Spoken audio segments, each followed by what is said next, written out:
Hello and welcome to another episode of Video Games to the Max. I am your host, Sean Garmer, here with me as usual, Mr. Mark Morrison. Howdy. And this is episode 491 of the show, and here we are again talking about Xbox because they are actually back. They're actually called Xbox again, not Microsoft Gaming, and they actually had quite a week. The Xbox Game Pass price drop did happen. Pretty much like right after the next day after we did the episode. Yeah. And everything is back on the table as an entire manifesto was dropped by Xbox CEO Asha Sharma and COO Matt Booty. They also had a big kind of like further interview with Steven Totilo Game File. We'll get into all of that. I also had a big written article about that on the Outer Haven that's linked in the notes there. You can read if you want. But we'll talk about what could be their PC strategy now. Will they go back to exclusives? Anything else that could change with Game Pass? Lots of thoughts about a build your own Game Pass now that could come out of this. Also, PlayStation has one hell of a awesome game in Saros and then ruined their week by dropping, at least in the hardcore sphere, because this is never going to get out to the actual like normies that don't give two craps about this. They've actually dropped DRM on their own digital store. Will it actually stick around? We'll see, but we will talk about it. Nintendo is getting countersued over the tariff refunds. Not to mention they got quite a few games coming to Switch 2 after some announcements. Ubisoft announced Assassin's Creed Black Flag Resynced. We'll talk about that too, and all of that and more. Plus, Marc beat Pragmata right after this.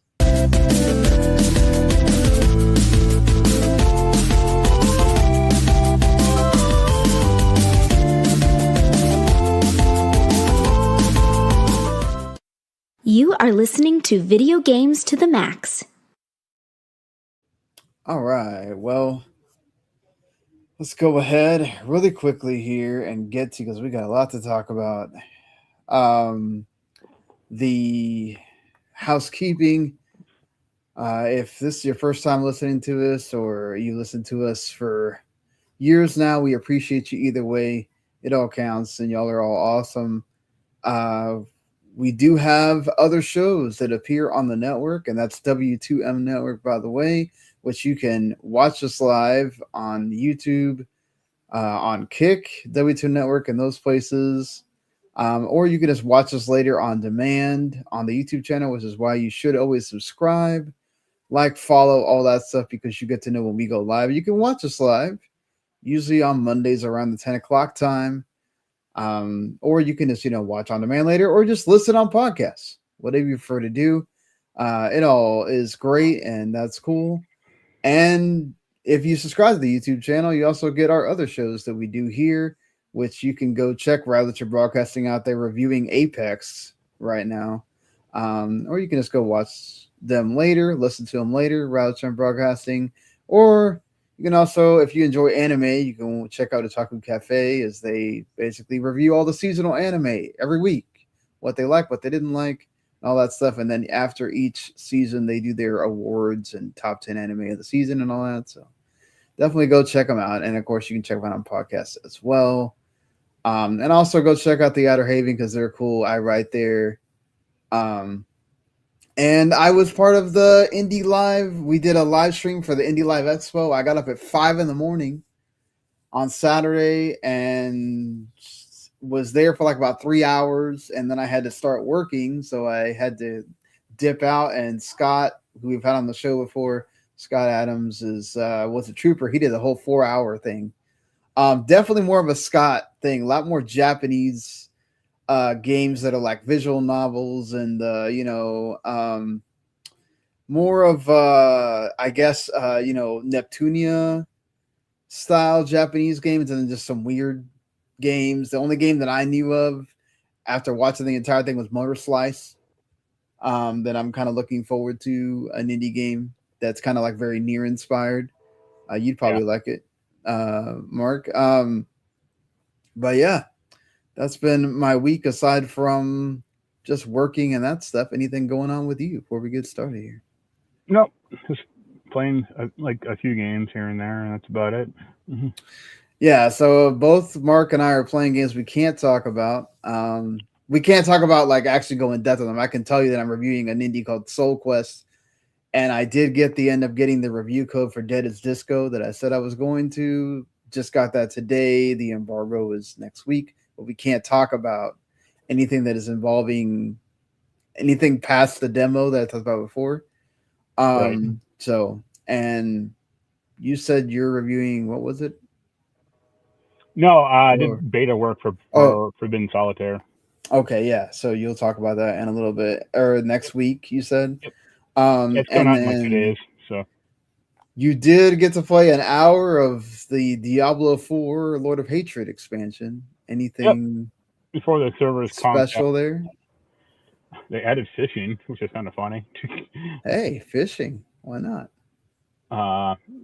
No, they like they kind of screwed up like my build for my character, which kind of sucks. I like look up like old pictures on PSN or my PS5. Like, how did I have this skill tree laid out? Right. But yeah, I'm barely in it, so I mean, I'll have more to talk about hopefully next week when I can actually play more of it without it disconnecting me and then going like, hey, wait 5 minutes for us to hit your character. It's like, that's a lot of fun. Yeah, it did just come out, so right. That happens. Yeah, but it seems okay, so we'll see. Hey, thank you for watching us today. All right, and you beat Pragmata. Yeah, that's all right. I mean, I was pretty near the end of it like last time, so yeah, I beat the game, and then there's like not new game. Well, there's new game plus, but there's like post game content as well. So I did all that. So now I have to beat the game again with like the post game content mod, and then you can replay it again on hard mode for like another trophy. So I'll probably end up doing that. The game's not that hard, in the grand scheme of things. You just have to kind of keep track of everything. Or, you got like enemies to deal with, and then the grid to hack, and then stuff like that. There was one. So the game has training missions, like 30 of them, I think. And the last one is such. It annoyed me to no end. Like I was stuck in it. I got it. I didn't complete it fully. It's just like for the training missions, there's like one main goal and then like 2 sub goals. And then there's like a perfect rating as well, which if you get all 3 goals in like the same run, you get a perfect score. And the last mission I just could not do. I was looking up guides, and they're like, "Oh yeah, it's simple. Just beat these 2 groups of enemies, and then hack these 4 grid walls." And I'm like, I can do the 2 groups of enemies, no problem, but the hacking wall I cannot do. And one guy had like, there's like this laser grid coming down, and it's like if you get damaged at all, you're screwed. Like that takes away one of the submissions or sub requirements. And he was like, he got it to like he was able to like stand right between the grid wall, like the grid lasers. And I think he was cheating because I cannot do that. I could not do that. And I tried. So I just did the main objective. I was like, all right, screw this. Let's just get on with this. Right. But yeah, really good game overall. Combat always was like fresh and exciting. Good story as well. Like, yeah, it's pretty up there. Hey, that's good to hear that you enjoyed it. Yep. It's definitely one of those that I have on my when it goes on sale list. Right. Also because I'm very much getting sold on Saros because of the things that I didn't like about Returnal apparently are not in this game. Yeah. So, and it's already getting some awesome scores already. I mean, it's a Game of the Year contender. So, didn't you like about Returnal? Mm-hmm. Well, they fixed it later, but the game did not launch with a way for you to save mid-run, so you had to get through like the first 3 or 4 things before you could, or you had to leave your PS5 running, which obviously that had that problem where it could actually end up killing your save or bricking your PS5, even if I remember right. For some people, and and just it. I was watching Min-Max, and I think Jacob Geller was talking about it doesn't feel like a roguelike, which roguelikes I'm very kind of like hit and miss with. And the fact that he says that it feels much more like an action game and not so much like they stick the roguelike so much in your face. I'm kind of more happy with that. So yeah. I mean, and it looks fun. I like every time I see gameplay of it, it's like I like the idea of Returnal as well. I think if it was I just don't have a lot of time to go back and play old games, so take advantage of Saros being new and wanting to play it, and so so I may end up getting that on Friday, and then who knows, we'll maybe might have some thoughts on that for sure. But yeah, at least it's good that first Sony game of the year out of the two that we know we're getting. And hey, it's got a 88 on Metacritic, 89 on Metacritic, and on OpenCritic it's even more. It's got a 91. So cool. That's pretty great so far. Yep. But all right, we'll talk about Sony later. Let's go ahead. I don't want to get into, because the Xbox stuff's going to probably be a bit. I don't want to just totally get into that. And I'm sorry for the people that are watching just for that.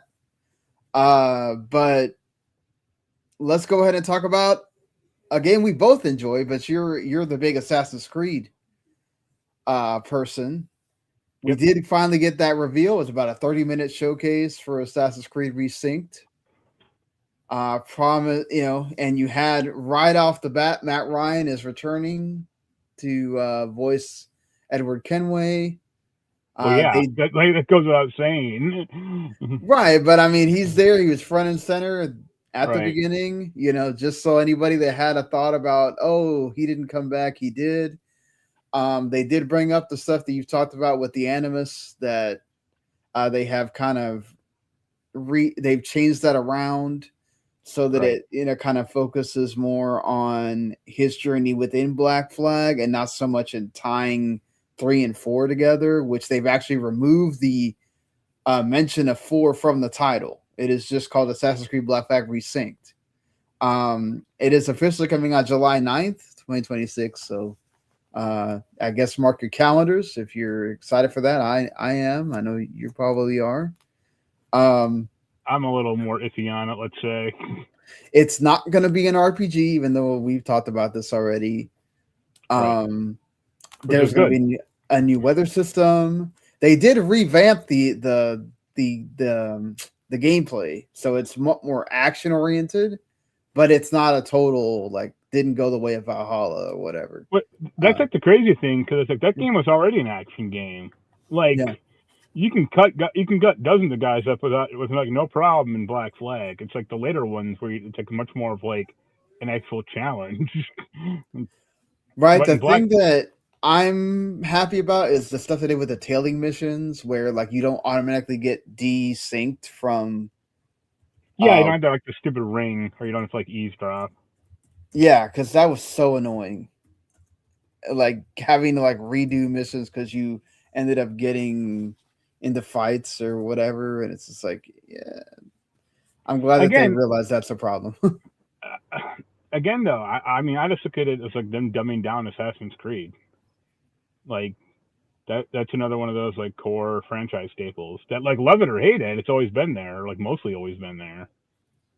And but I mean, they want this to be something that'll get. I mean, if you're not already into the series, I mean, we talked about, there's a lot of people that love their pirate stuff, and this is one way to get people into playing some of the other games.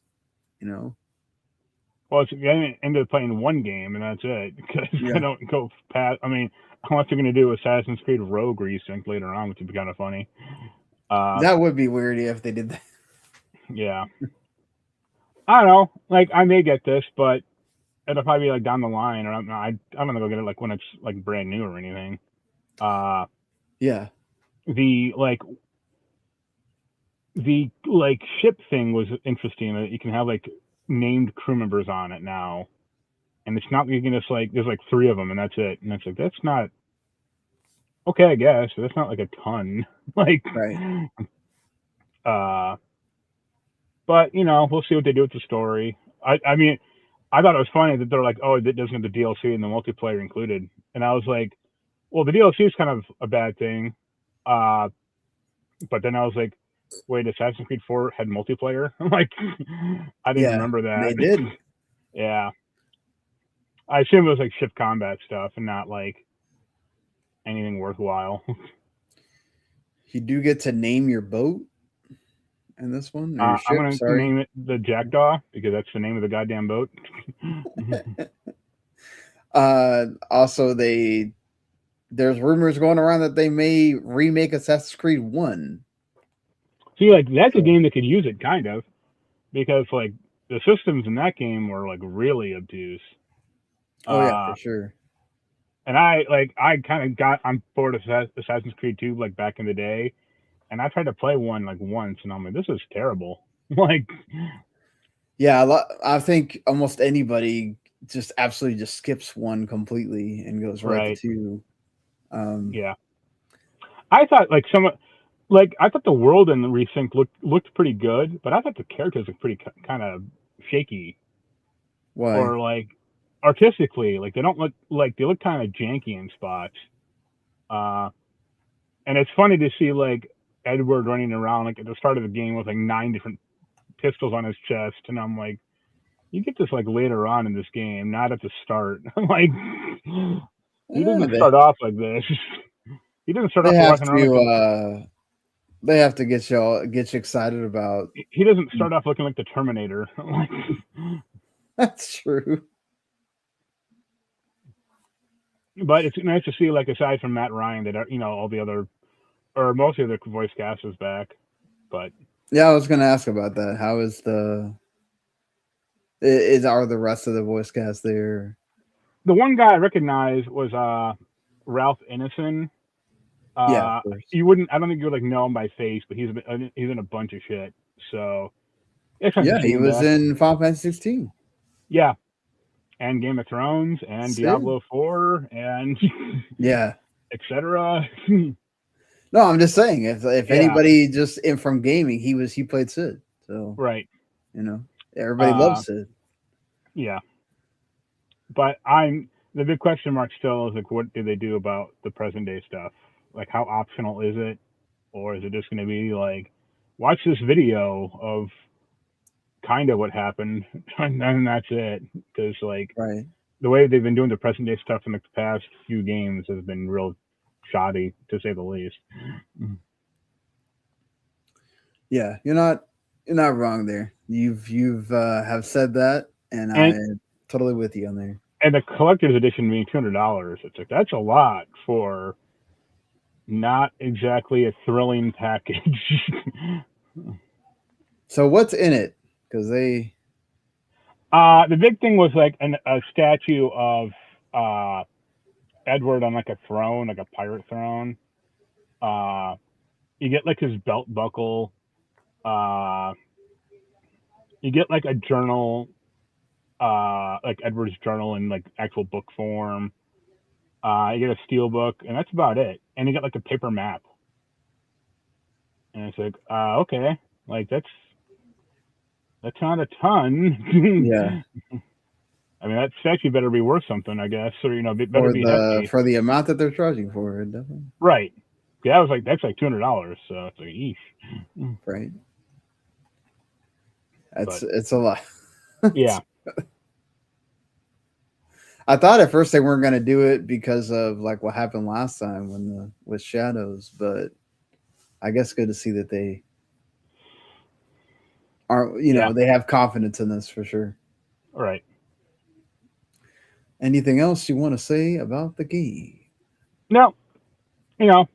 Hopefully it holds up again. Yeah, I mean, it looks like it's going to. So, but I also don't know if I'm gonna, because of the way that Ubisoft is really bad about putting their games on sale so quickly. Right. I don't know if I'm just going to be running out to get this on day one either. Yeah, it's $70, and then within 2 weeks it'll be like 40. Yeah. Of course, I always could just do Ubisoft Plus or whatever, so premium as well. There's that avenue as well for folks that just want to like check this out for a month. You do have that avenue, which they are on record of supporting of you doing. So unless they take that out of their service, which they have not done. So all right. But all right. Moving on from Assassin's Creed. Well, actually, we're not, because of course what happens with Ubisoft is you never can just have great news. You have to have bad news also. The director for Assassin's Creed Hexe, which is the next, future iteration of Assassin's Creed, though, not remake or anything. The one that has to do with like the Salem Witch trials. This is the second director now that has left.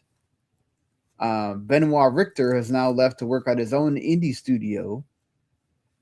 He also previously had worked at Warner Brothers for the Batman Arkham Origins, and he did work on Assassin's Creed Valhalla and Rainbow Six as well.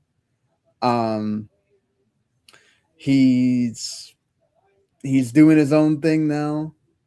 So they're having to look for another creative director. And also along with this, due to this kind of shakeup as well with what's going on, according to Insider Gaming, 50 developers working on Assassin's Creed Hexe have been taken off the project.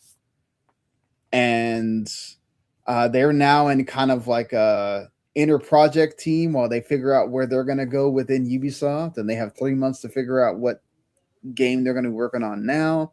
They apparently have decided to remove the cat companion thing that was a prominent feature when they showed it off the first time. And now they're going to have the assassin be able to do magic, apparently, which I guess is cool. That's something I actually saw the opposite of. I said they were getting kind of rid of the more magical aspects of the No, apparently he's going to know about witchcraft and all that is what they said. So... yes, the historically accurate Assassin's Creed franchise. Right? Like that's, I don't know. I just find it like funny. All right. This is what we're making a big deal to go after.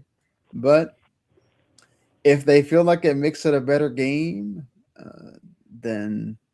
I mean, it makes it a fantasy game, not historical fictions, and I mean, I guess they want that, but that doesn't exactly pique my interest a ton. I mean, that's kind of what I like about Assassin's Creed is having the historical fiction. Yeah. Part.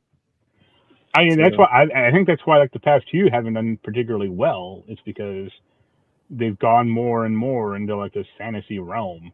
I mean, hell, in Valhalla, you're literally playing like the reincarnation of Thor, and it's like, what? Like, what is going on in this franchise? Yeah, right.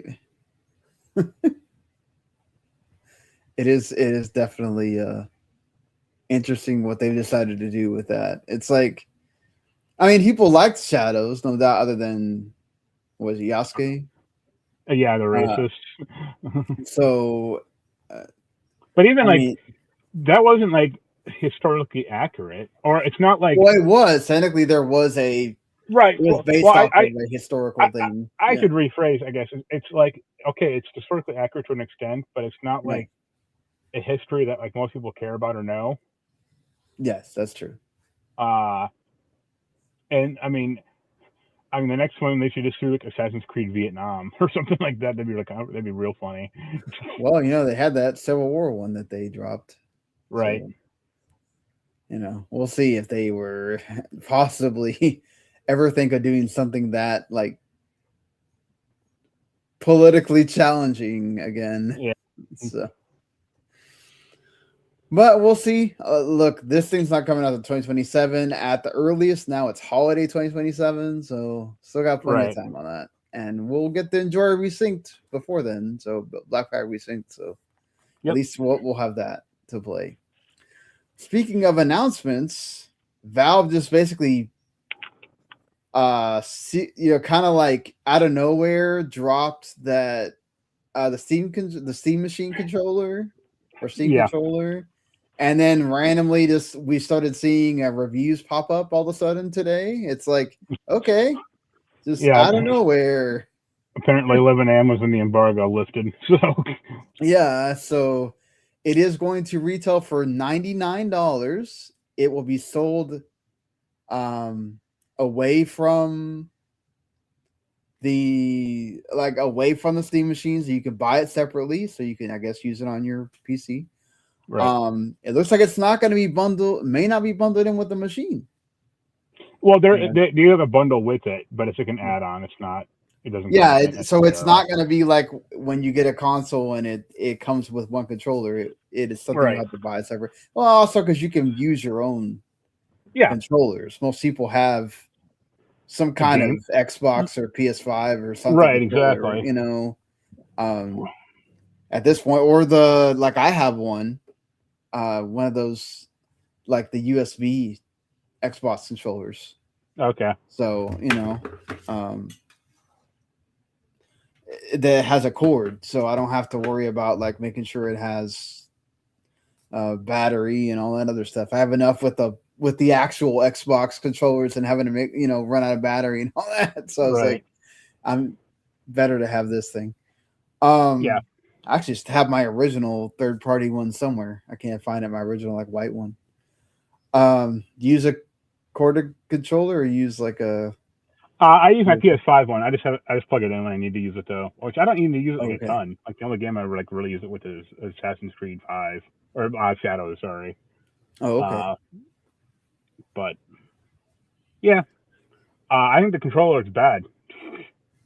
I mean, it looks better than the first one, which was really that also looked terrible. Bad. Oh, it's also going to release on May 4th. I should have mentioned.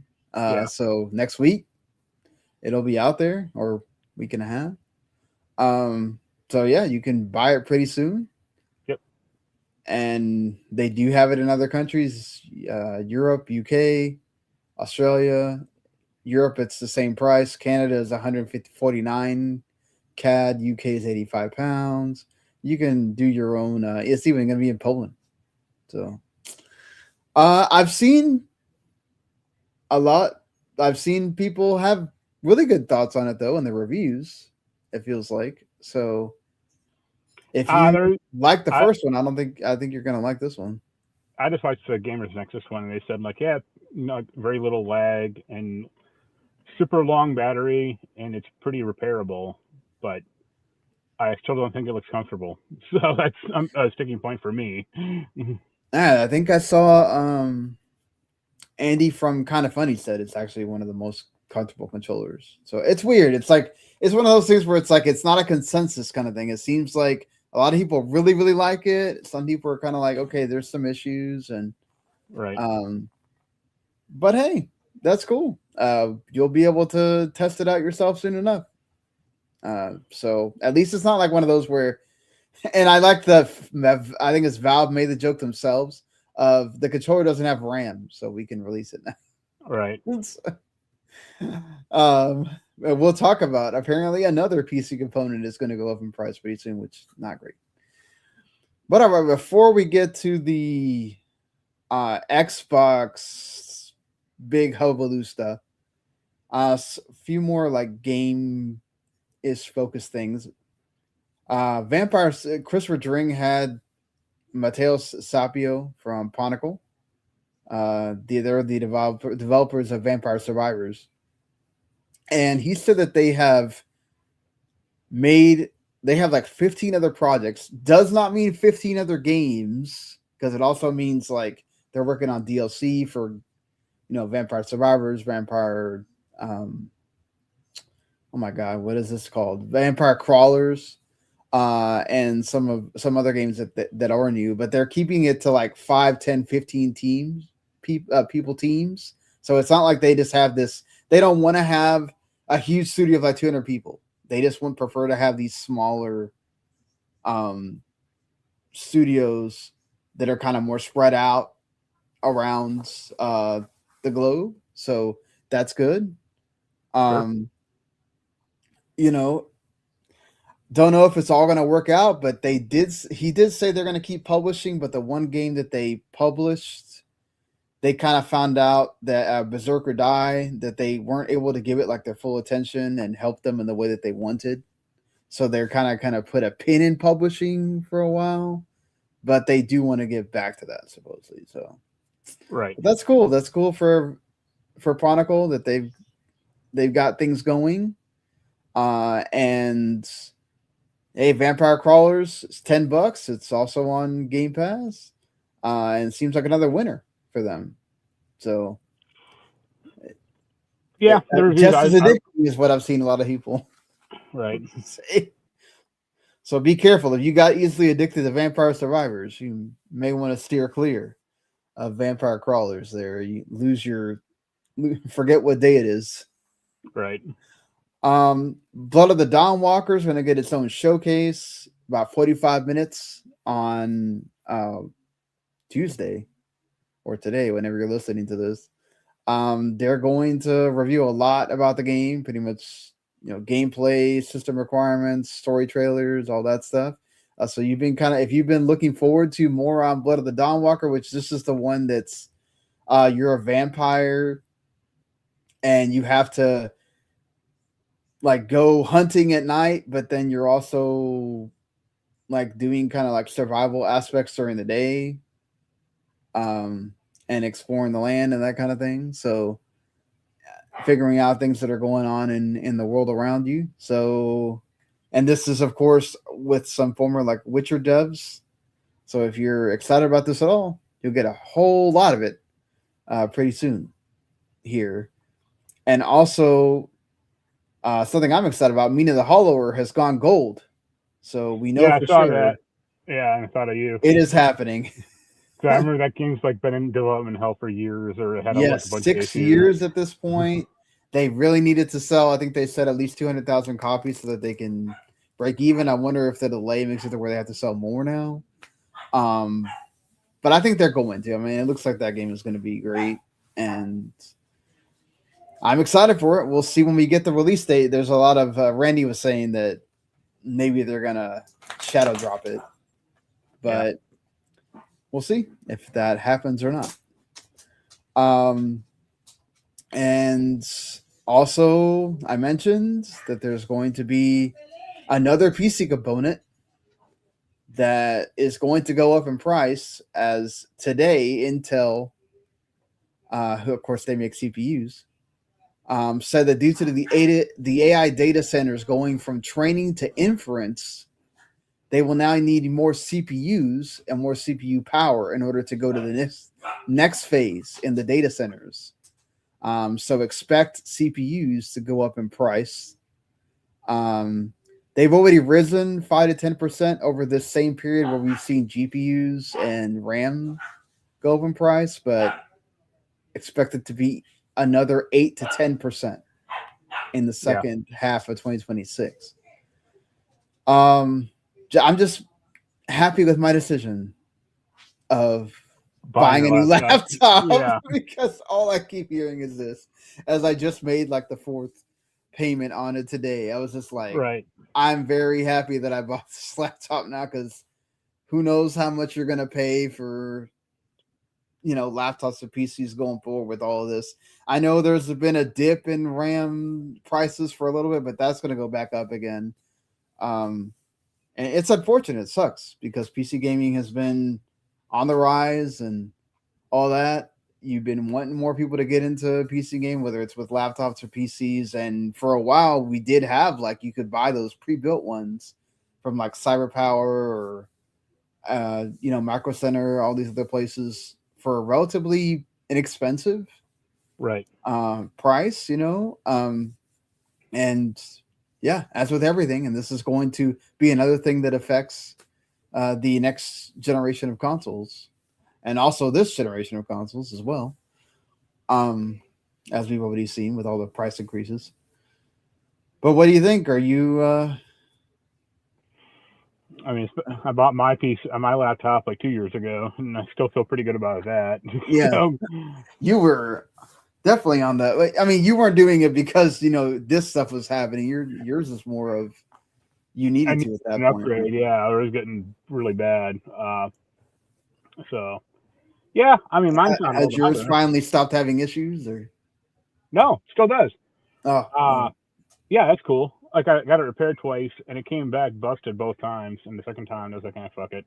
Once it has like an actual serious problem, I'll send it in. But the right, second time, now like one of the USB ports doesn't work. Whenever I plug something in, it just goes like we don't know what this is, or like Windows won't recognize it.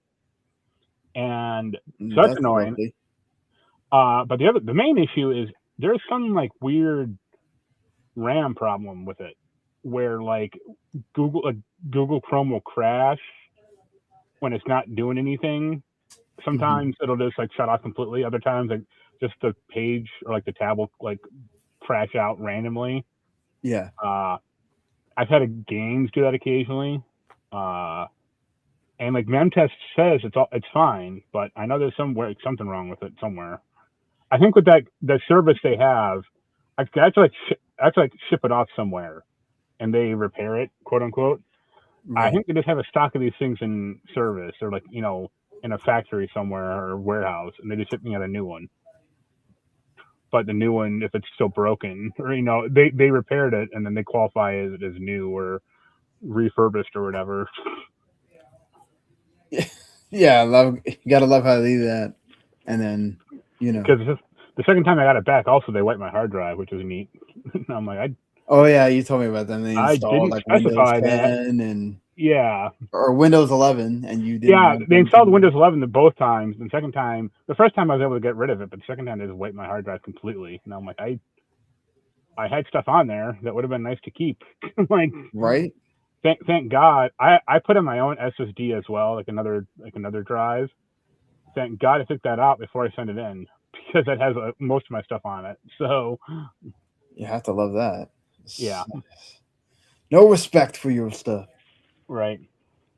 I mean, they do say like, oh, we may have to wipe the drive or whatever, but it's like, this is a hardware problem, not a software problem.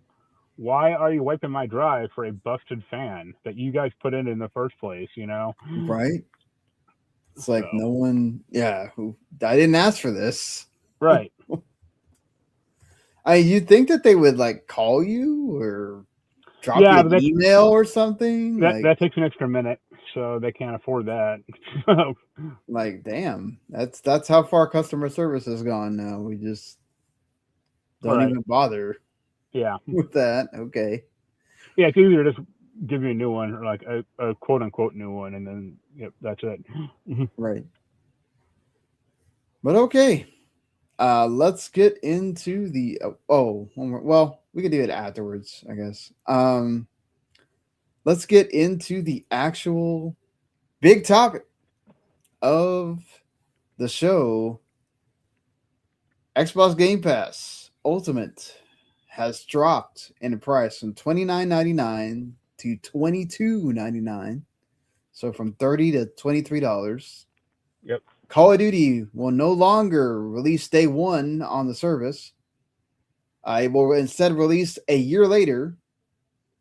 So when the next Call of Duty is releasing, you will get the previous year's Call of Duty. Right. And also PC Game Pass has dropped to $13.99, $14. So that's probably the thing I'm going to subscribe to again on Friday is PC Game Pass, because most of the stuff that I play is indies, and I can play that on my laptop now and save a bunch of money. And then I will just upgrade when Forza or something comes out that I don't. I'd rather just play on my TV. Right. But do you think this is enough? Do you think this is the right move? Should they have kept Call of Duty in there? What do you think? I mean, I don't think they're going to afford to keep Call of Duty in there, especially after, Black Ops 7 bombed. Right. The funny thing is, it's like, if you do the math, like, this is a better bargain in the grand scheme of things, because if you had to wait a year for Call of Duty, but by the next year, it'll probably be half off. It's saved, Mm-hmm.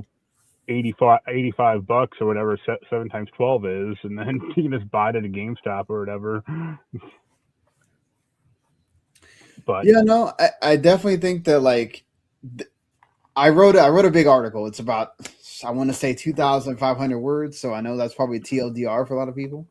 right, But if you are one that has patience in reading, it definitely worth going to check out. But I think the part of this that people kind of miss a little bit is, and now I think the majority of people that they don't care, because the majority of people don't care about Call of Duty, so that were already subscribed to Game Pass, and the Call of Duty people, they're going to buy Call of Duty anyway, so it's not a big loss. And if you remember that report that we talked about from Bloomberg, that they lost 300 million on Call of Duty when it was Black Ops 6. So imagine how much they lost from Black Ops 7, which was a bad game. And people probably said, well, screw this. I'm not going to pay $70 for this terrible game. I'll just pay, $30 for Game Pass and try it out. Then they found out that you can't even play it. You have to be online all the time and all that stuff. You can't play the campaign without being, on constantly. So it's like you're not losing that much, as opposed to had you bought the whole game, then you can't return it. You just got a game you're not playing, So right. I think personally, this is a win for both parties. Now, honestly, it doesn't matter if Modern Warfare comes out and it's terrible again, then they're just going to keep losing on that. But they have to come out and show that this is a one-time failure. Modern Warfare 4 comes out. What's the rumored what it's going to be? Modern Warfare 4 comes out and it's great. You'll probably see that go back up. Now, look, it's not going to be GTA 6 if that comes out. But at least if you're number 2, then that's a win, right? Because you were number 5 last year, right, compared to Black Ops 6 when you were number 1. And you were clear number 1. Everybody was praising Black Ops 6. People were saying that should be Game of the Year level, and Black Ops 7 was like, 60 something on Metacritic and OpenCritic and stuff. Like, that's bad. It's terrible. So, right. I think in the end, for you to have the optics of, hey, we dropped the price, no other streaming service drops the price. Now you can say, okay, that also means you're dropping the price because you're desperate. Well, to be fair, Asha Sharma is in a desperate situation. She does need to make things happen, right? She's been given the reins, and that's good for her that she is using this as an opportunity to say, okay, I got something to prove here, and I'm going to, this feels like, sorry to use, if you don't watch wrestling or whatever, but this is kind of like that thing of when Eric Bischoff always talks about what he said to Ted Turner. What do I need to do to compete with WWE? Give me 2 hours every Monday night on TNT. Right. And Ted Turner goes, yeah, do it. And I feel like Asha Sharma went up to Satya and the board and goes, listen, we got to drop the price of Game Pass Ultimate. It's too much money. It needs to be affordable. And Satya goes, what do you need? Let me take out Call of Duty and at least let me get down to under 25. And they go, yeah, do it. And you get this announcement, right? And she has been consistent with this theme now of she wants Game Pass to be flexible and affordable, and she also wants pricing going forward for the consoles also to be that way. But we'll talk about the big team memo thing later. There's now been this idea floated around, and it doesn't seem like Asha is saying no to it because it goes with the same theme of flexibility, right? You can't get any more flexible than what if there was a build your own Game Pass, and you have to have the essential tier that has the $10 with the online play and all that stuff. And then you can build on it however you want, right? You want to have the back catalog, you want to have none of the services, the extra services, the EA Plays, Fortnite Cruise, all that stuff? Do you want to have day one games? Do you not? Do you want to have cloud? All that stuff. Do you think we see that actually happen? And do you think that they actually allow you to have that much flexibility with it? Or do you think there's going to be parts of it that like they're not going to allow you to mess with? I think there will be parts that they won't allow you to mess with, but if this initiative goes forward, they should call it Generation Remix. Remix your Game Pass. The problem, like, I know we were talking about this online earlier, but the problem, like, I see it more forward in the future. Like, you shouldn't be, at least for like the next Xbox, because they want it to be that PC hybrid thing. But you shouldn't have to pay for multiplayer for that console. Like, period. Yeah, that's going to be interesting, right? Yeah. Do they introduce that as along with being this is now a PC, we are no longer going to charge for online play, right? And I don't think. I mean, if it's like, oh, you still have to pay for Xbox versions, but PC ones you won't. It's like, well, why would you ever buy the Xbox version over the Steam version? And I mean, they could do something like really insane and go like, oh, you can't install Steam on this thing, and then in which case it's dead in the water already. Like, yeah, to me, I don't. That's why you have to remove it, because you cannot have the barriers like that. You can't be like, well, if you buy the PC version, then you don't have to pay for online. Like, it's too much. It's too much. You have to make this.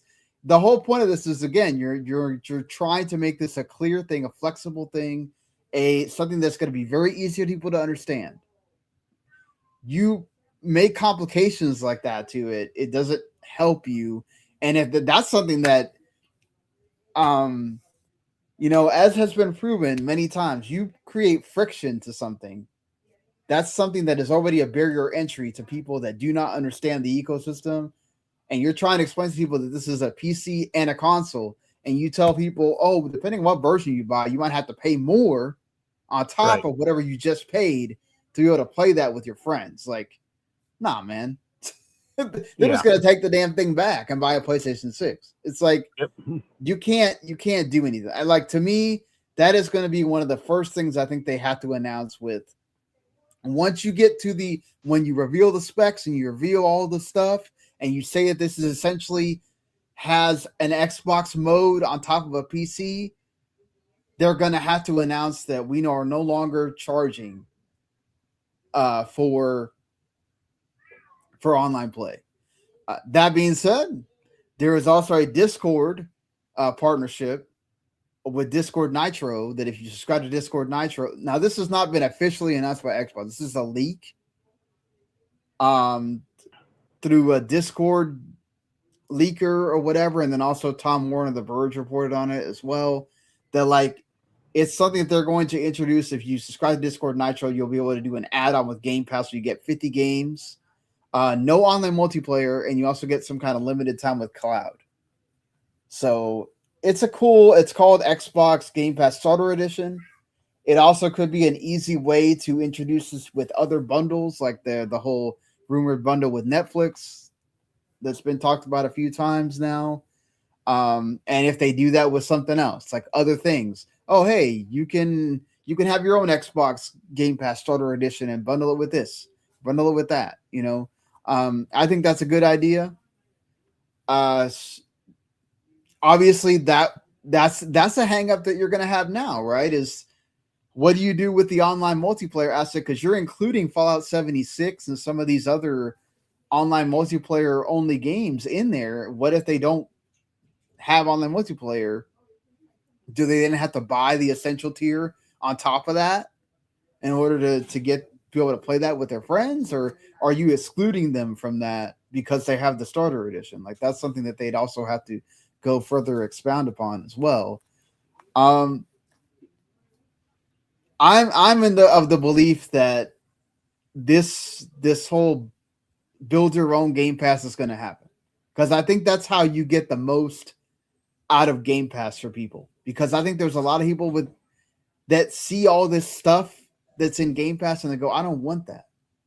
You know, like I don't need to pay for all these things I'm never going to use. I don't use EA Play. I don't use Ubisoft Plus Classics. I don't play Fortnite at all. You know, like I don't want any of that stuff in there, you know, so. I agree. But the problem you run into is like, if only one person actually uses Uplay or the EA thing out of 10, it's okay, 9 people don't use it. Why do we keep it around? And then you go, okay, let's get rid of it. But then the one guy who still uses it goes like, hey, wait a second, I was using that, you know? Well, that's the thing too. Does that become a problem for EA or Ubisoft or Right. Epic of like, does this violate our deals that we made if you are then able to remove us? But then this is also a different form of Game Pass. You're not buying the entire thing together like you would have, right? So it's going to be interesting how this all works out. But I would personally love if you just have, you know, for me personally, I'd rather just give me the third party stuff, the back catalog, and I'm good. And then, you know, I will go and grab the first party day and date stuff when I have something that comes out that I want, you know? Yeah. You know, or let me have third party day and date games, but not necessarily first party, or the opposite, right? Let me have the first party and not necessarily the third party. But then also that's another thing too.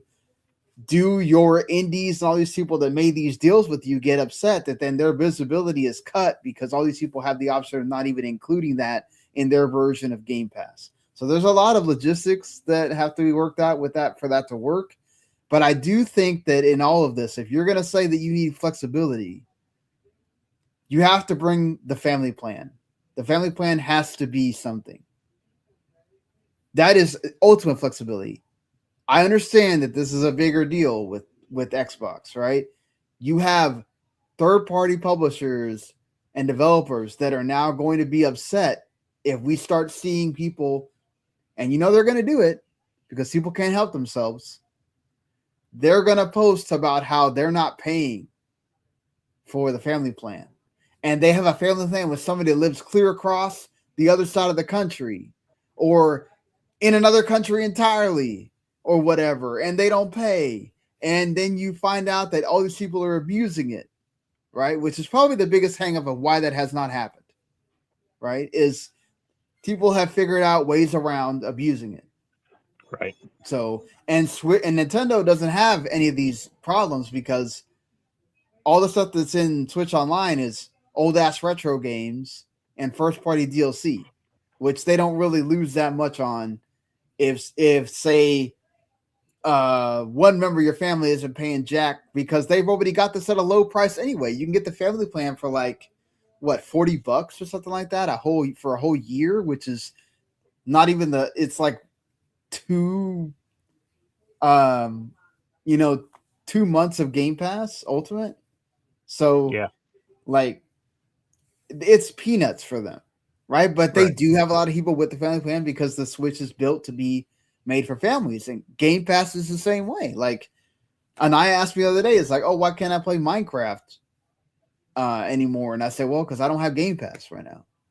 And I didn't realize that. I thought I had owned Minecraft on Xbox, and I actually own it on, I think it's PlayStation because it came to PS Plus or something one time. Right. But not anymore. Yeah, so I was just kind of like, well, no, I meant like on the, you know, one where you, as long as you keep subscribing to PS Plus, you right, still yeah, that's what I meant. You know, so like that's something that if we had a family plan and let's say it's cheaper to have all of that, you know, then I might have kept it or something. But like that's something else that I think all those options need to be on the table when it comes to Game Pass, because the whole point is to get people to want to subscribe. And yes, these price drops are great, but if you can allow people to make that as cheap as possible for them without obviously alienating the people that you need in order to, you need the games in order for the service to work. So that is something else you have to think about there.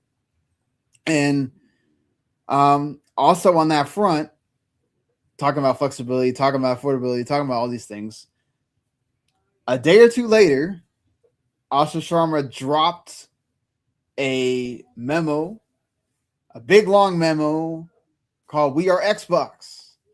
Well, her and Mad Booty. It's attributed to both of them. It's basically a manifesto of what their plans are going to be going forward. It got a lot of people excited. I don't think I've ever seen this many Xbox employees in mass tweeting about how excited they are about something, which that's pretty awesome in itself because, your employees matter as well, right? Something that I think at the lowest point of the previous regime, it didn't matter what Phil and Saros said because I think even their employees were starting to not be able to believe them. Right. Like, we know you're going to walk this back, right? Oh, we know that, 2 months later, you're going to say something else to somebody. And right now it feels like whatever. Look, there's a lot of that stuff in that memo. I'm not going to read the whole thing. It's extremely long. Go check it out yourself. It's on Xbox Wire. But the basis of it is the fact that they are no longer Microsoft Gaming. They are back to being Xbox. She says that Microsoft Gaming kind of emphasizes their structure, that they are within Microsoft, but it doesn't say who they are. And they are Xbox, which is cool. They should have never taken the Microsoft Gaming banner. That was stupid. They should have always been Xbox. There's a new logo that is that's in the thumbnail. In this thumbnail, but they made a new logo that kind of looks like the old original Xbox logo a little bit, right? Which is cool because that's what you should go to. It should be green. That's the whole point. They're green. They went back. They went away from the color green, for God's sakes. But also she talks about we're gonna reevaluate exclusivity. We're gonna reevaluate AI and windowing, and we're gonna keep talking. We're gonna try to make our console affordable, even though she did come out today and say that all of these memory shortages and RAM shortages and all that stuff is going to affect Project Helix. So she says that can't really do anything about that, right? But they are still going to. But the idea that Xbox or Microsoft and the powers that be might be willing to subsidize the console is something that was unheard of. Sarah Bond went on interviews and said this is a premium device. And Asha Sharma is going back and saying, no, we are affordable. We want to be affordable. Nobody's calling us premium, right? I mean, that was the last regime, but like the prior ones before that, was a lot more affordable. Remember, like you could subsidize an Xbox through like Comcast or something. Yeah, they had that, the before Affirm and Klarna and all that, they had their own version of that where you paid interest and you could pay like $50 a month to own the Xbox and all that stuff. Pay $800 for a $400 console. Yeah, exactly. That kind of thing.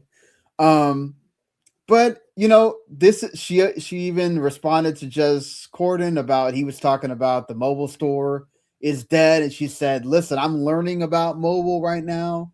It is not dead. I just have to figure out what we're going to do with that. But that really is on the back burner right now. Her priority is console, is PC, trying to get the new console off the ground. They're having daily meetings about Project Helix. She said there will be updates to the Xbox Series X and S all throughout the year, because that's another thing that had been started to happen is there weren't really updates to the console, to the UI, to any of that, because they had given up on it, right? Phil Spencer and Sarah Bond, Satya, they were all kind of like, okay, we're just taking the bath on this. We're just going to keep raising the prices. People buy it if you want to buy it. We don't care about it. Let's move on to the next thing. And Asha's kind of like, nah, Gen 9 is important. She says that herself in this this whole thing, that they have to get people back to caring about this console. She mentions that she can't make any promises, but she kind of hints at that they could do a price drop. Which really, with the games you got coming out this year, if you announce in June that even if you drop the price by $50, that's $50 less than PlayStation. That's another win for you. So, I mean, that's all this really is trying to gather wins. Whether they're small or whether they're large. Like you're not going to have a drop Game Pass all the time. You may win the battle, but you still lost the war. Right. Like, they're not going to win this war. There's not. Yeah. It's over. Right? It's just being extended by the fact that because of all this other crap that's going on. But you have a chance of maybe actually having a fight in the next one. Right. Right? And that's the whole point. She mentions that they're challengers now. She knows they're challengers, but they're coming. And she's got to drive. I saw several people that work with her at other places like Messenger and Instacart that were talking about Asha has the drive to actually make Xbox be relevant again, which let's look at how relevant Messenger is nowadays. No, but not look. She doesn't work with Meta anymore. But to be fair, I still use Messenger with my friends. But there's a lot of people that Right. I mean, they just we talk about it. We talk on it. Right. So, but we're also old. So my daughter just plain said, she's like, use Facebook.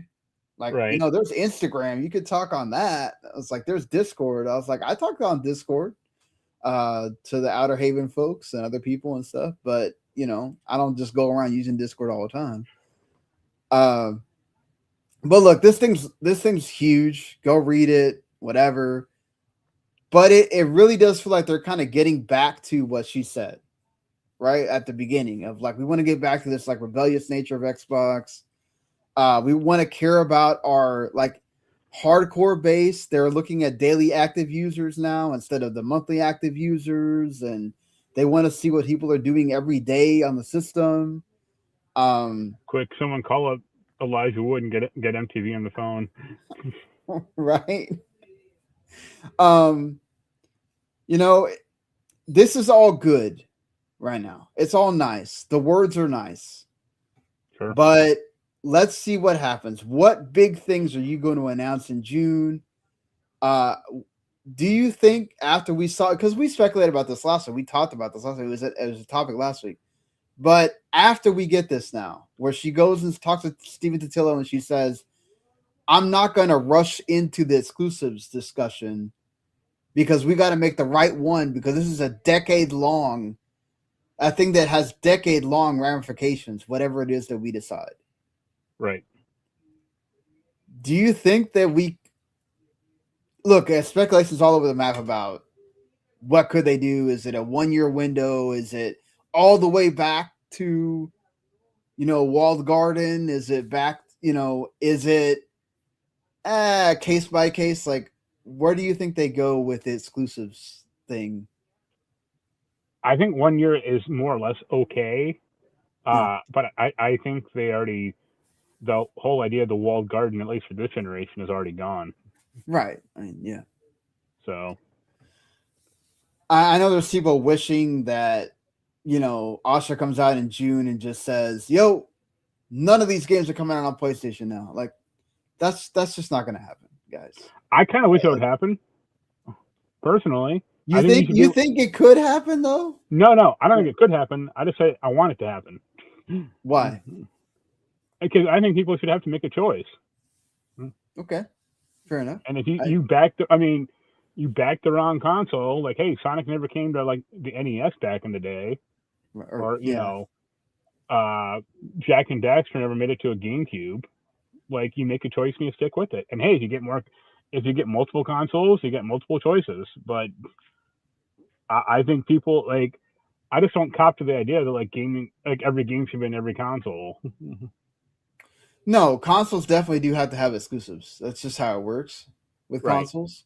PC is the magical place where you can have everything on that thing. And I mean, I say that though, but the problem is like Xbox's console or Xbox exclusives has been dog shit for the past 4 years. If not I wouldn't more. say that. They had some good exclusives. They just weren't like world beating exclusives. Yeah, or whatever. That's the problem. Is like they needed the Halo 3s or the Gears of War 3s of the time now, and so right? Yeah, they get like critical darlings, which is like code word for this game doesn't tell for shit.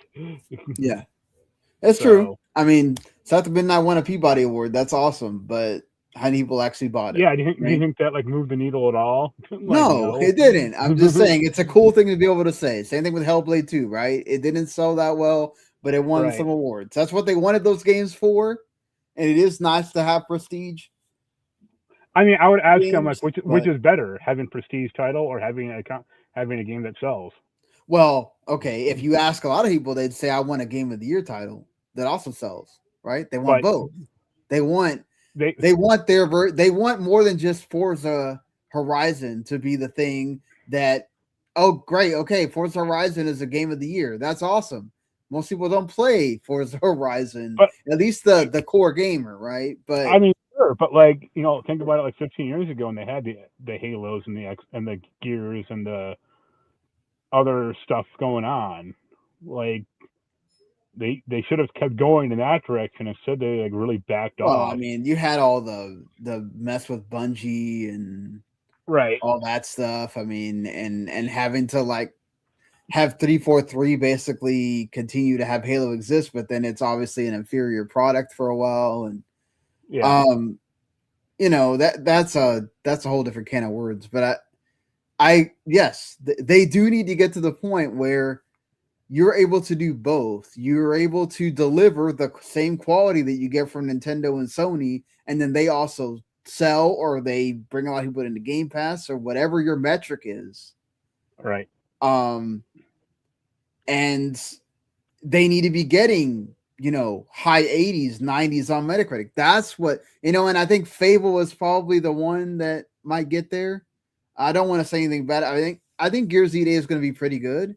I just don't know that it's going to be, like high 80s, 90s or whatever. I mean, Halo will be fine. It's just a remake of their, the campaign of the first one, which was great. But look, it's aged what it is. It's the second remake of a 17 or a 25-year-old game at this point. Right? Yeah, exactly. I mean. So, but we don't know. Clockwork Revolution could be great as well. A lot of people liked it when they shut it off last year? Yeah. So, I mean, you have that there as well. Another thing that also I forgot to bring up when we were still talking about Game Pass was people were worried about, if they took out Call of Duty, does that mean that they can now take out any other game that they want?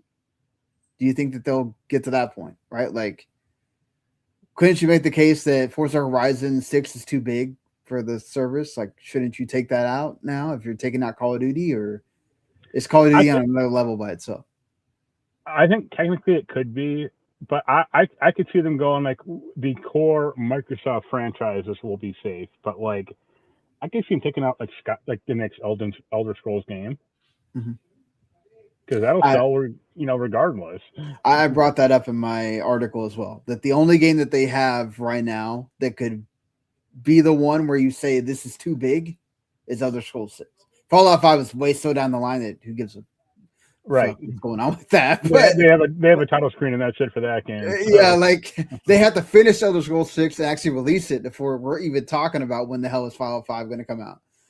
Game Pass may not exist by the time we get to Fallout 5, so who knows? I don't want that to be the case, so you got to be realistic. Like, we're talking about 2030, 2031. We don't know what's going on by that time. We don't even know. Honestly, we're talking about 2028, 2029 for Elder Scrolls 6, so who the hell knows what's going on with that either. But I think as far as the ones that we know right now, you could say Fable is sort of in that realm too, but it's so unproven because it's from Playground. We don't know if it's going to be of the same. It looks like it, but we don't know if it's going to be the same quality as the other games.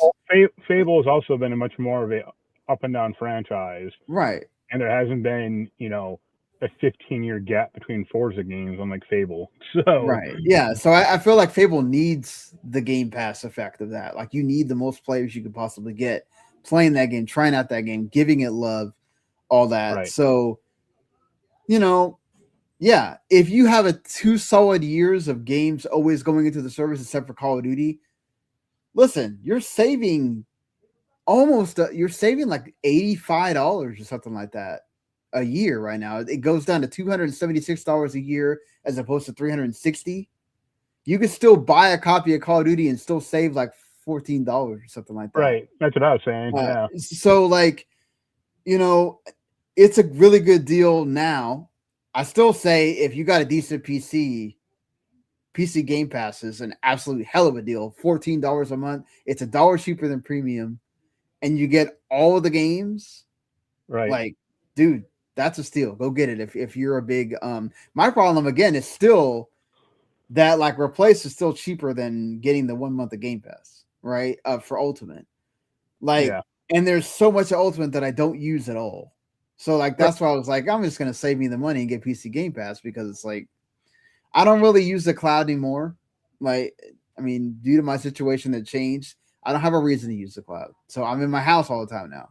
So it's like, and I'm not gonna go to a doctor's appointment and pull up my phone and play something on my phone. I'm just not gonna do it. I already get enough crap of people talking shit when I pull up, which I don't do either. That's why I just take my laptop because I get tired of having people and it doesn't affect you, but it affects you. Like I don't like, because I'm going to these clinics with mostly old people. Right. And and of course, this is different. If you've never been to Miami, this is all Latinoville, and everybody has their own thought process of if you are seen with any kind of game console, you are automatically a child. So there's some people that thought that when I would take my girlfriend's dad to his appointments, they'd be like, "Oh, is that your son?"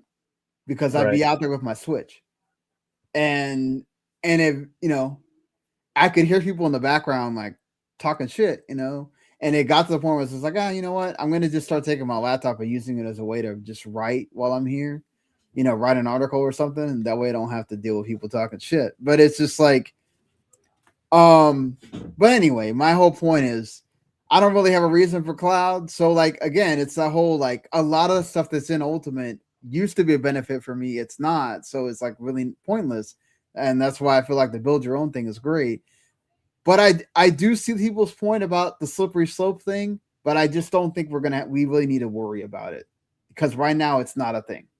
When we get to that point and it ever does become a thing, then we can come back to this moment and go, maybe removing Call of Duty and allowing it to be a caveat of, every first party game, but then, whatever. But look, I don't think we're good. I mean, look, the way Asha's going, maybe she'll just randomly drop on another Tuesday that she was able to get the consoles to go down $50 or whatever. But I feel like this is like the end of the big stuff. Game Pass was the one you needed to really do immediately because you do have Forza Horizon 6 coming out before you get to that June showcase. So I feel like with the price drop and you have one of your biggest games of the year coming out within the next month or like 2-3 weeks from now, that adds goodwill to people to be like, I'm going to resub and now I'm going to play Forza Horizon 6 or maybe I'm going to pre-order Forza Horizon 6 or whatever. I saw people that were, I think there was this one guy that it was a scam or whatever that he did. He didn't actually buy it, but I have seen actual legitimate people went and bought a Series X again or whatever. So I feel like it is kind of infectious, this whole thing that's going on with, and look, you can say it's great marketing.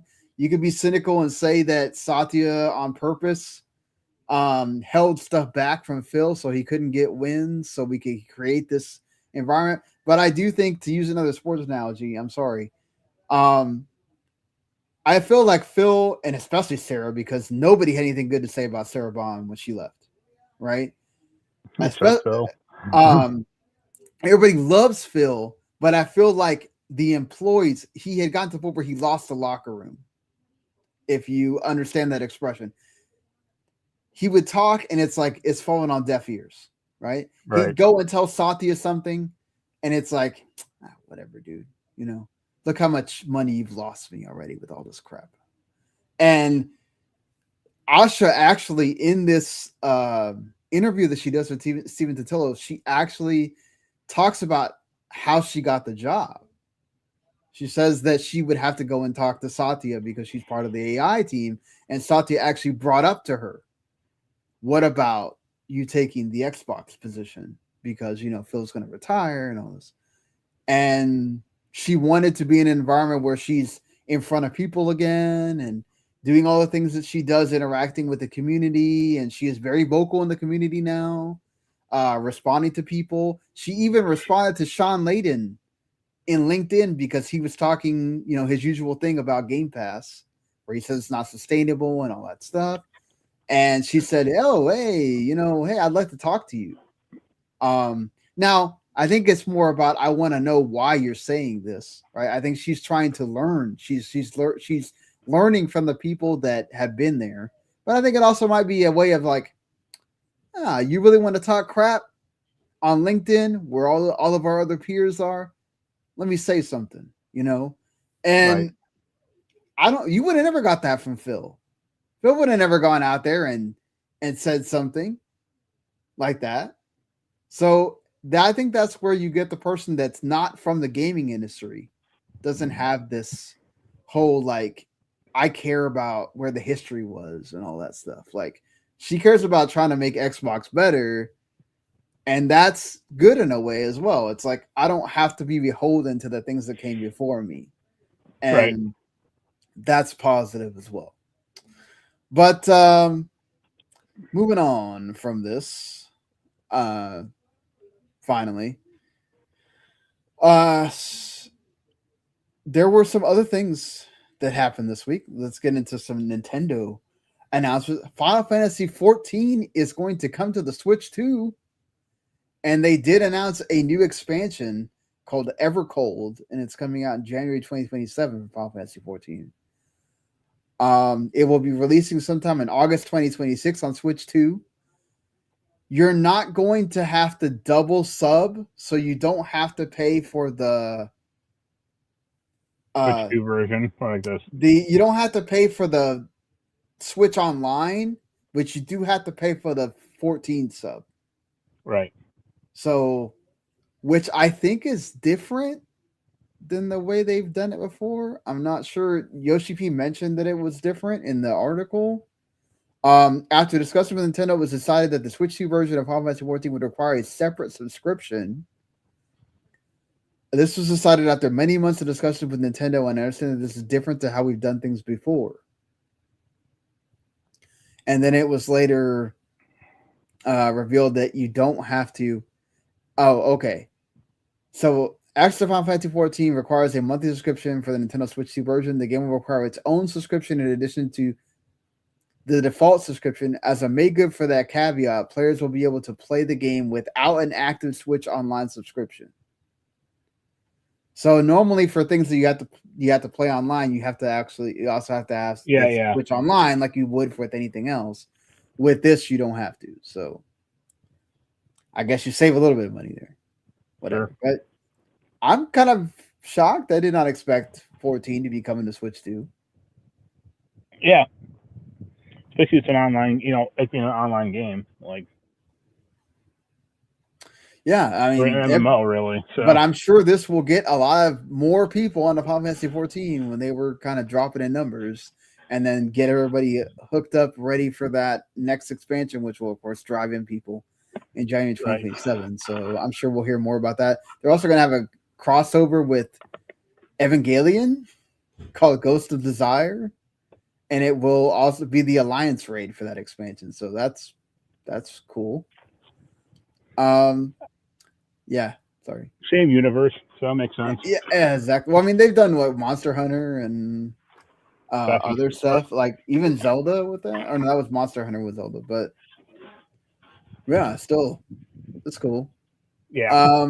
Annapurna is bringing more games to Switch 2. They did just release People of Note on Switch 2. Sayonara Wild Hearts is going to be on Switch 2. It's already on Switch, but you can get it for free for the Switch 2 if you have it on Switch already. Right. That adds 120 hertz and 4K support. And there's a remix arcade mode also. You get Lorelei and the Laser Eyes going to come to Switch 2. That's also going to have the same 120 hertz and 4K. Stray is going to come to Switch 2, which I think that's also already on Switch. And 2AT is going to come, and also Winter Stop. So that's cool. That all those games. You can finally get those games on another platform. Yeah. Nintendo is getting countersued by one person in California and another in Washington State, where Nintendo's offices are. Right. Nintendo of America's offices, sorry. They are suing, saying that unless restrained by this court, Nintendo stands to recover the same tariff payments twice, once from consumers through higher prices and again from the federal government through tariff refunds, including interest paid by the government on those funds. The two allege that Nintendo's recovery of any tariff refunds would constitute unjust enrichment and violate Washington State consumer protection law. The suit is there to basically get back any purchased Nintendo products that had seen price increases from February 1st, 2025 to February 24th, 2026. Of course, Nintendo had already sued the government to try to get tariff, back, those refunds, and then the government themselves, Supreme Court, went and said that what's up, Cube? That we're going to go ahead and give to all the people that got charged for tariffs. So, do you think they have any kind of shot with this at all? No, but I mean, they should. Because if you bought a Switch 2 at an inflated price... Well, Switch 2, no, but the accessories, yes. And the right. Switch 1, yes. But if you bought something with an inflated price, and then the company who inflated the price, through no fault of their own, they didn't want to necessarily do it, but they're getting the refund. Why shouldn't that go back to customers? But the problem is it'll just be some class action thing eventually where, like, everyone who signs up gets, like, $1.40 and eShop credit, and that'll be it. Right, yeah, exactly. It'll be hey, we're gonna give you some eShop credit, and then it's like, yeah, whatever. Right. And it's like, this is not what we meant, but I think they kind of have a shot at least for it to go somewhere. Like maybe it'll actually go to court. Yeah. But Nintendo will probably win, as they normally do. Or they will settle or something to that effect. Yeah. So you ain't gonna get them to not get their money, man. It's Nintendo we're talking about. I'm sorry, it's just when it comes to the courts, it's really hard for me to think that Nintendo's gonna lose at anything. Right. But we'll see. We'll see. Also, let's get into some spicy Sony PlayStation news. This is one from last week that we forgot to talk about, but it kind of makes sense with all this other stuff that's going on with PlayStation. Shuhei Yoshida was at an Australian Games Festival, Alt Games, and he talked candidly about, hey, I was involved with making God of War happen, Uncharted, Last of Us, Ghost of Tsushima. Ghost of Tsushima was one of the last games he got to work on. And then he just straight up goes, yeah, Jim Ryan fired me. Right. And demoted him to the indie games thing that he wound up doing until he retired. Because I grew up with Jim from the PS1 days, you don't want to have one of your friends as one of your subordinates.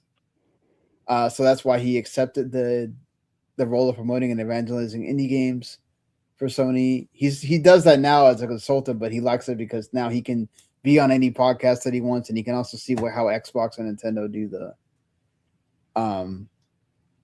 the stuff with indies as well. And he basically said that Jim Ryan wanted him. He didn't listen to Jim Ryan, and Jim Ryan didn't like the fact that he didn't listen to Jim Ryan. Right. So that's why he let him go. He wanted to essentially have Shuhei go and tell these studios to get on board with the live service push, and he's like, "Yeah, not doing that." Which one of these two guys will be remembered more fondly in the books of history? Let's say exactly right. And this is somebody that had been with Sony since the beginning, since 1994 with the PlayStation 1. Right. And yeah, that's he left Worldwide Studios, the Worldwide Studio position in 2019. And of course he was doing the indie stuff after. This sucks. It sucks, but this is always kind of what I think we had an idea in our minds had really happened, was that right. Yeah. Jim Ryan wasn't going to let somebody with all that pedigree just be there, and now all of a sudden you're going to be listening to me. It just didn't feel like that was going to ever work. Good on Shuhei for like deciding to go do something else and promote indies with that time. But we've seen how that strategy worked out with Jim Ryan, right?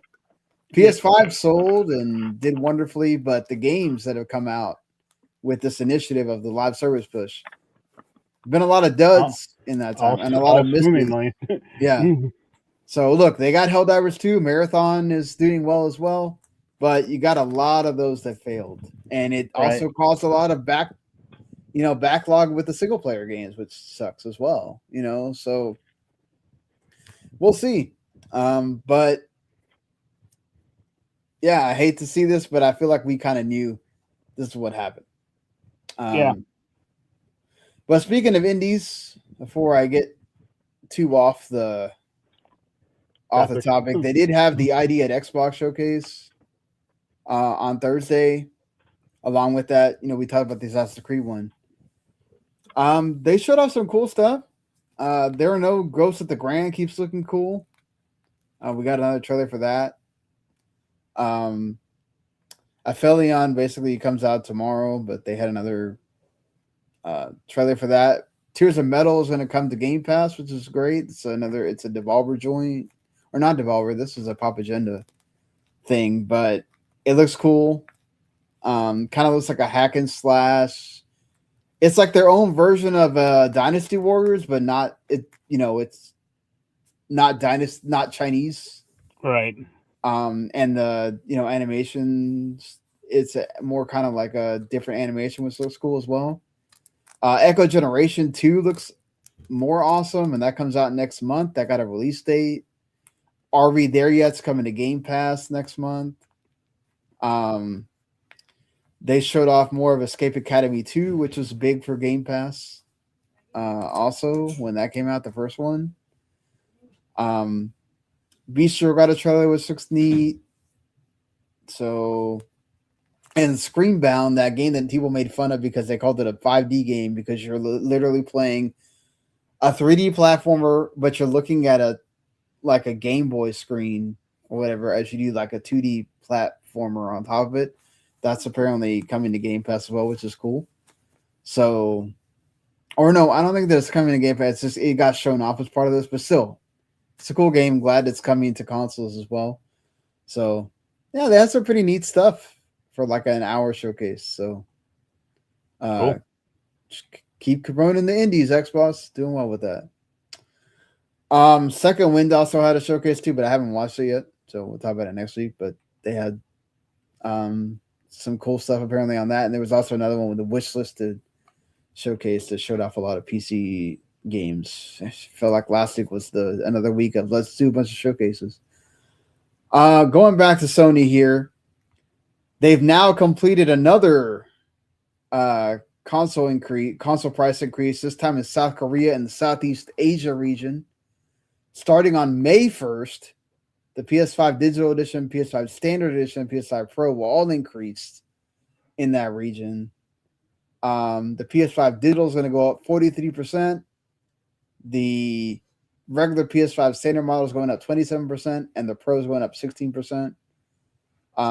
You can go find the equivalents, but I'm pretty sure it's probably around the same. This includes Singapore, Malaysia, Thailand, Indonesia, Vietnam, South Korea, and the Philippines. Yeah, this kind of completes the going around the world with the price increases. Right. I don't know. It sucks. I hate seeing this again. I don't feel like we need to keep belaboring the point about how console prices going up at this time of the generation when they should be going down. Buy used, that's all I can say. Yeah, buy used. You do have that option of buying used, and there's a lot of places that are not like jacking at the price. Right. I think I saw like last week GameStop was like telling people to buy somewhere used, and then they would sell them back the same Series X or PS5 for like more. And then sounds like something GameStop would do. It's like, come on, GameStop. Like, y'all are just terrible people. But two things that aren't great news for PlayStation owners. One of them is that according to the Spider-Man Miles Morales voice actor, Najee Jeter, the Venom game might be dead because of the death of Tony Todd. Right. I'm sorry, that sounds crass. The Venom game might be canceled because of the passing of Tony Todd. Didn't mean to make light of the passing of someone. But it makes sense to me. Like that's I thought it was already I thought it was already canceled like 2 years ago or like a year ago. Apparently, according to Jason Schreier, he came out and said no, they're still working on it, and there was talk about it as of this most recent GDC that happened last month. Right. But I don't know. Conflicting reports there. Yeah, I mean they could finish it, just replace them. To be fair, they have to finish Wolverine first. Right. So that's their focus right now. And which is like, ultimately, like, which would pay more dividends. Like, if you ignore Wolverine just for a second, but like them finishing another Venom game or them making Spider-Man 3, like, down the road. Right. Like, which they could also still put Venom in again. Right. Whatever. Yeah, I feel like people wanted the Venom game, but yeah, if it's gonna not have Tony Todd, I think that is gonna affect things a bit there. It'll be a downer, but they have to replace actors occasionally, like right. Lance Reddick in those Horizon games. Like they got to replace him when they make the next one. That's true. And it just happens. Like it's not. I look at it. It's a downer, but it's not like evil intent, or it's not like creative differences, or they wanted too much money, or they don't want to pay him enough, or whatever. Like no, this is a legitimate reason for recasting. So sorry. Don't do AI stuff. Yeah, let's hope not. I don't want to see what movie was it that came out not too recently that like they had an AI Val Kilmer. Yeah, which was like the only reason people cared about it, and it was terrible. Yeah, let's not. The bigger news that came out today let's be real about this. This whole thing about Sony and the DRM for digital games. Number one, it is not retroactive. This was discovered today. Yes, you're right. Right? They could technically do that. Mm-hmm. So there was a firmware update that happened not too long ago. And this apparently brought in a DRM where if you do not, any game that you buy this week and forward on the PSN store, nothing retroactive, apparently, until they do make it retroactive, probably. Right. Or they just do away with this, because I'm sure this is never going to get any kind of good press. The thing is, aside from our little bubble that we're in, how many people are really going to notice this? Because how many people actually never connect to the internet for 30 days? Right. Like most people, like, dude, I mean, I get it if you live in a rural area where maybe your internet sucks, but you're going to be connected at some point, and all it does is it just requires you to have at least connected to the internet once in that 30 days. But I get it for the people that, you know, the whole preservation aspect and all that other stuff. You want to eventually, you know, if they ever take the PSN down on the PS5, then you can't play the game or whatever. You know, our good buddy Randy, he said if this is true, he said he's not going to buy a game on the PSN store again. If this continues, we'll see if they actually, you know, keep it going. This has been tested out by several people. I saw Spawnwave doing it earlier. That, yes, if you take your console off the internet and you like have a way to like speed up the clock or whatever to where it's been the 30 days or whatever, any game that has been purchased within this week or later, it does get affected. And if you don't do that online check, you lose the license and therefore you can't play the game.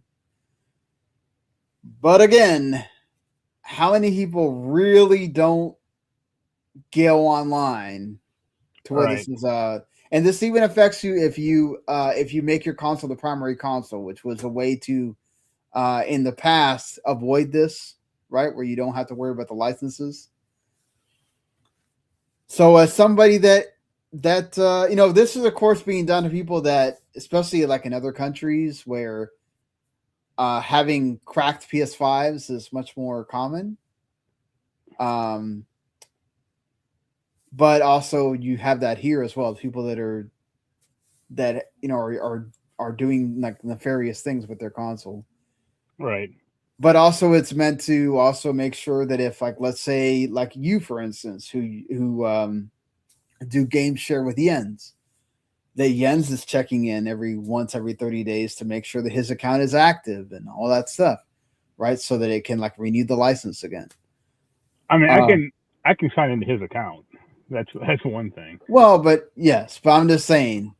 And it's not like, you know, you don't like, you lose the license temporarily, but the second you sign back in, you just re-download. Right, exactly. It's not like you use it permanently. It's just, it's one of those where like, oh man, okay, I'm not signing into the internet. Let me sign into the internet, and then now it works, and I get it for 30 days again, and I can go log off the internet again if you want to do it. I mean, it reminds me of not Phil Spencer, but the last guy, Don Matrick. Yeah, I'm going like, oh, the example is like, what if people on a submarine, they can't sign on the internet for 30 days? Like, we got a console for them. It's called the Xbox 360, and look where that landed them. Yeah, look, I get the people that are super preservationists and right, the doesn't play account that makes a big deal about this stuff and all that. I don't know. You are more of the retro game, like having your physical media, all that stuff, person. But I mean, for stuff like this, I just buy physical anyway, so it's kind of immaterial to me. Right, but I'm just saying, like, how do you feel about it? Like, do you kind of understand their plot in this, or do you think they're kind of They're overreaching. Yeah, because it's like, what's the goal here, or like, why have this at all? You know, like, what's the benefit to the consumer? Oh, there's not a benefit to the consumer, but there's a benefit to Sony. Right? Yeah, but that's because they want to be able to track you. They want to be able to know what you're playing. They want to know have you bought anything in the last 30 days. They want to be able to sell to you. If you're constantly offline and you're never on their store and they're never interacting with you, they can't do the dynamic pricing for you. They can't get you to. Yeah, but as Spawn I pointed out last week, like, that's not a good deal because it went up when he signed in. So right, it's not. It sucks. But like, that's the whole point. They're nickeling and diming you constantly. It just feels like this is what Sony does now. They just want. Look, I'm not saying they know what Nintendo is number one in all of this. Like, let's be honest. Nintendo is the number one. We don't give a crap. We know you're going to pay the money. We will overcharge for stuff. Right. They're the number one at that. Xbox has done that as well. They've all been culprits, but Sony really feels like they are trying so hard to make sure that they get every single cent they can from you, and if that involves making you have to sign onto the internet so that you see an ad, so that maybe you get FOMO in buying this game or whatever, and they got you again, you know. The thing is, people just won't sign in or just won't go online, right? So I mean, that's what they're trying to prevent.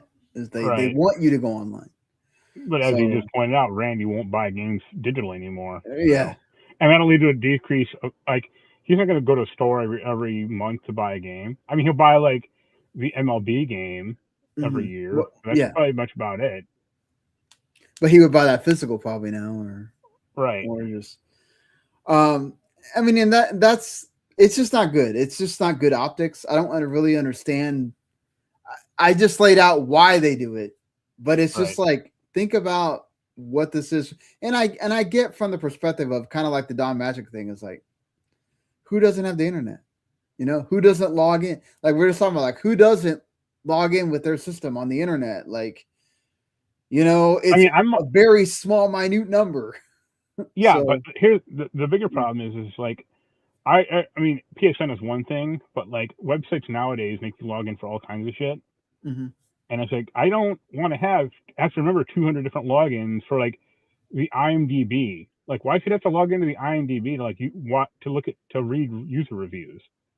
Or since they've left, or since they've got independent, Giant Bomb has turned to shit because you have to sign in to search the site. And it's like, yo, what? Why? Like, what the hell? I mean, I have an account, and it's like, I don't want to sign in, you know? Right. So To do basic things. It's like that. Yeah, I don't want like all these like data collection sites and all this crap going on. I just want it to be functional. Mm-hmm. Yeah, and that's another part of it too. It's like that really sucks of like having to always feel like I need to see an ad for this, or I need to. But that's how they make money. So it's just kind of like one of those damned if you do, damned if you don't things. Yeah. But we'll see. We'll see. Probably by the time we get to the show next week, PlayStation will have removed it. I hopefully. Yeah. Yeah, if people make a big stink about it enough, we'll see. Right. But all right, moving on from that, some more movie TV show news. Noah Hawley has he's the person that is executive producing the Far Cry TV show for FX. Of course, he was involved in Fargo. Yeah, and the Alien Earth show that Jens loved. Yeah, I think I watched like 3 episodes, and I have to go back to that. But very good. Oh, you didn't like? Yeah, that's right. You didn't like it, right? That's how far I got too. And I'm like, no, I'm out. And then he watched like a dumbass, and then he hated it. And I'm like, yeah, you can just stop watching the show, and it goes bad. Like, right? Yeah, like if you're not enjoying it, don't keep watching it, hoping it's gonna get good later. It's like, I mean, it's better than a game where you have to play like hours and hours, but still.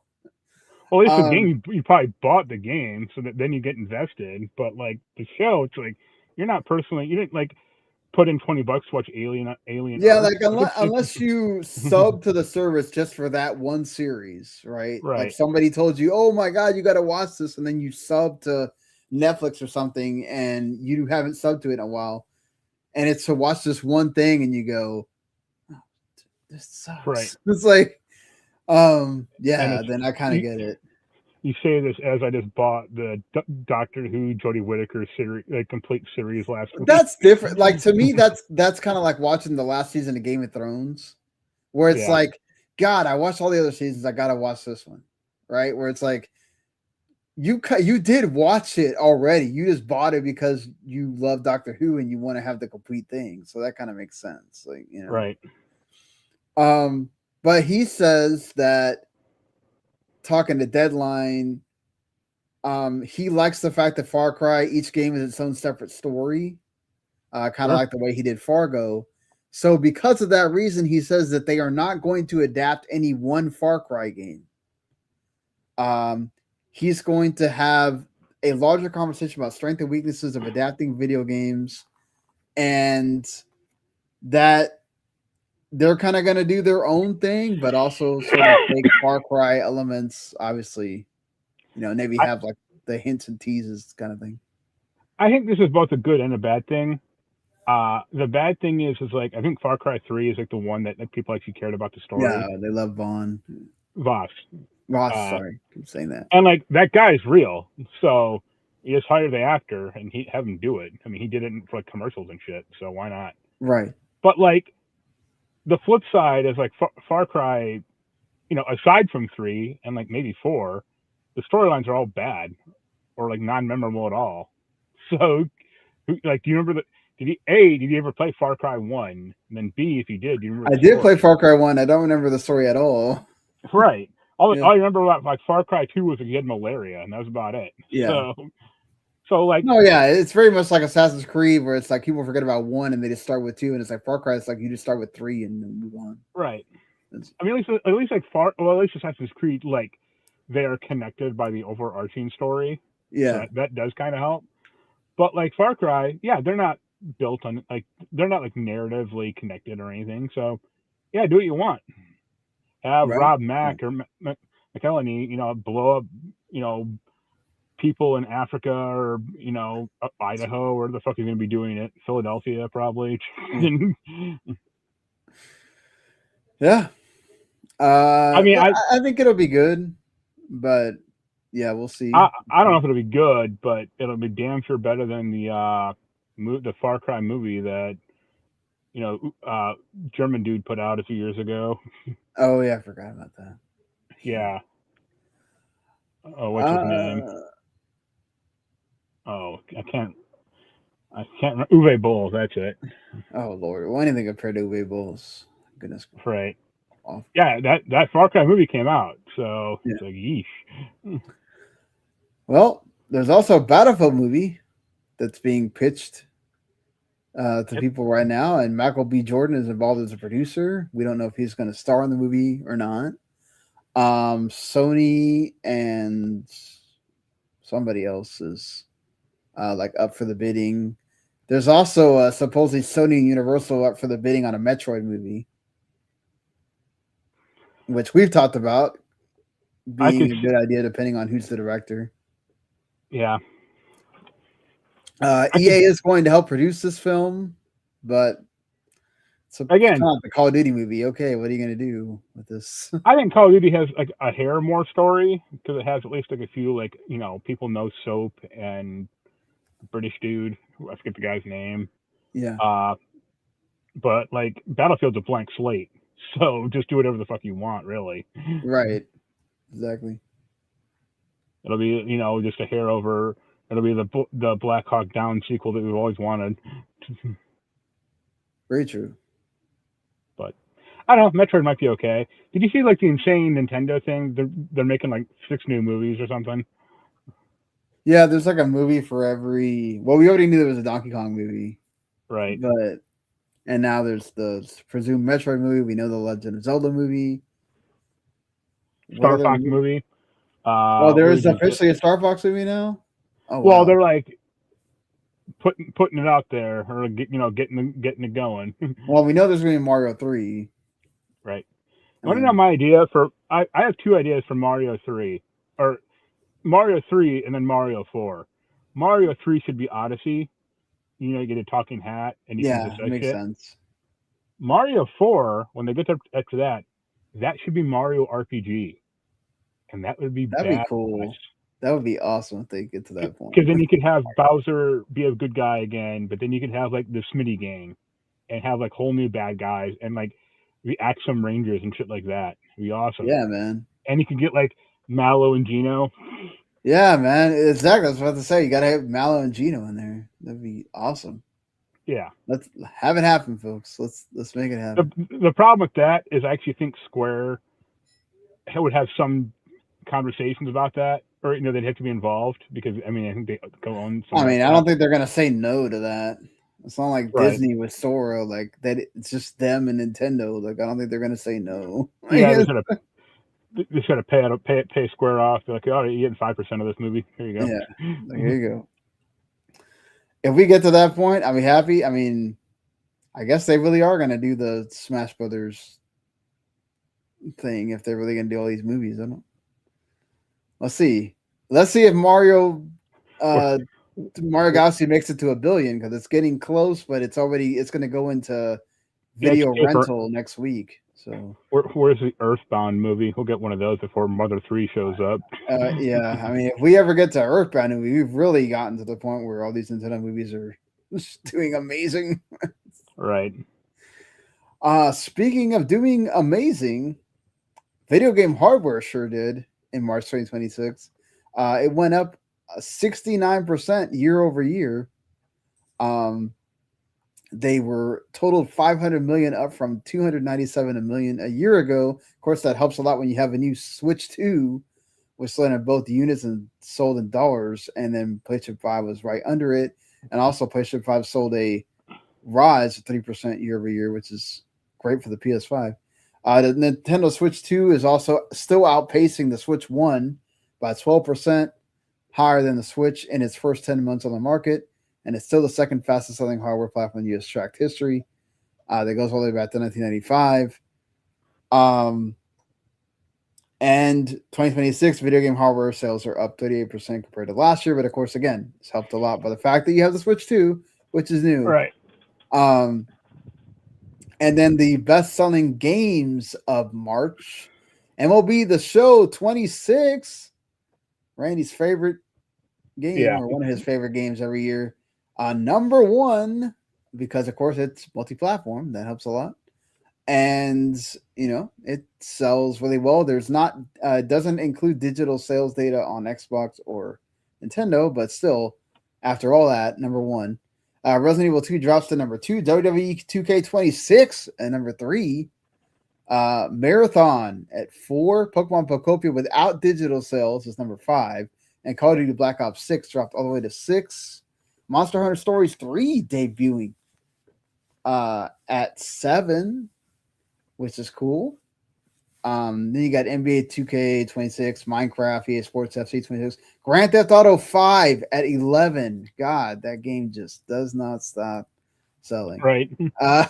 Battlefield, we talked about the crazy GTA Online numbers last week. Battlefield 6 is at number 12. Red Dead Redemption 2 still selling also. Crimson Desert does not report digital sales, so they would most likely be a lot higher than 15th if they did. Yeah, I have to imagine that that'd be one that people just bought, and then that's it. Yeah, I mean they'd probably be in the top 5 range if their digital sales are reported, but also Pokemon Pocopia might also be at number 2 if the digital sales are reported as well. ZA is still in here. Mario Kart World, Madden NFL 26, all that, and Helldivers 2 also. So yeah, Resident Evil is still the number 1 selling game of the year, and they've actually went over the 7 million mark this week. So I don't know. I don't think I mentioned it last time, but I bought Metroid Prime 4 on Switch 2 last week because Costco had a nice $30 sale. Oh yeah, that's right. It's on that. There's a sale for that. It was like that and some Pokemon game, and I think Kirby as well. Kirby, I saw that. So I haven't played it. I'll probably sit on my shelf for a year until I get bored one day and go like, "Oh yeah, I got this." Play it.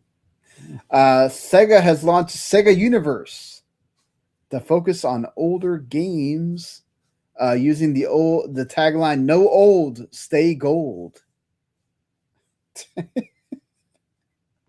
I mean, we should also mention the Echo thing.